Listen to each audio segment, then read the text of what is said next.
अस्सलामुअलैकुम दोस्तों, उम्मीद है कि आप सब खैरियत से होंगे। आज की इस वीडियो में हम आपको बाबर आजम और विराट कोहली की मुकम्मल क्रिकेट करियर के बारे में बताएंगे। तो वीडियो को मुकम्मल देखिए और लाइक के बटन पर क्लिक करें।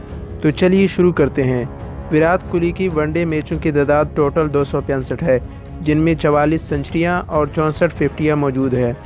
जबकि बाबर आजम ने अभी तक 92 वनडे मैच खेले हैं, जिनमें से 17 सेंचुरियाँ और 22 फिफ्टियाँ मौजूद हैं। विराट कोहली की वनडे एवरेज 57 रन है, जबकि बाबर आजम की वनडे एवरेज 60 रन है। विराट कोहली की टेस्ट मैचों की तादाद 104 है, जिसमें से 27 सेंचुरियां और 28 फिफ्टियां मौजूद है। जबकि बाबर आजम की मैचों की तादाद 46 है, जिसमें से 9 सेंचुरियां हैं और 27 फिफ्टियां मौजूद हैं। विराट कोहली की टेस्ट एवरेज 48 रन है, जबकि बाबर आजम की टेस्ट एवरेज 49 रन है। विराट कोहली की T20 मैचों की तादाद 115 है, जिसमें से 1 सेंचुरी और 37 फिफ्टियां मौजूद हैं। जबकि बाबर आजम के मैचों की तादाद 99 है, जिसमें से 2 सेंचुरियाँ और 30 फिफ्टियाँ मौजूद हैं। विराट कोहली की T20 एवरेज 52 रन है, जबकि बाबर आजम की एवरेज 41 रन है।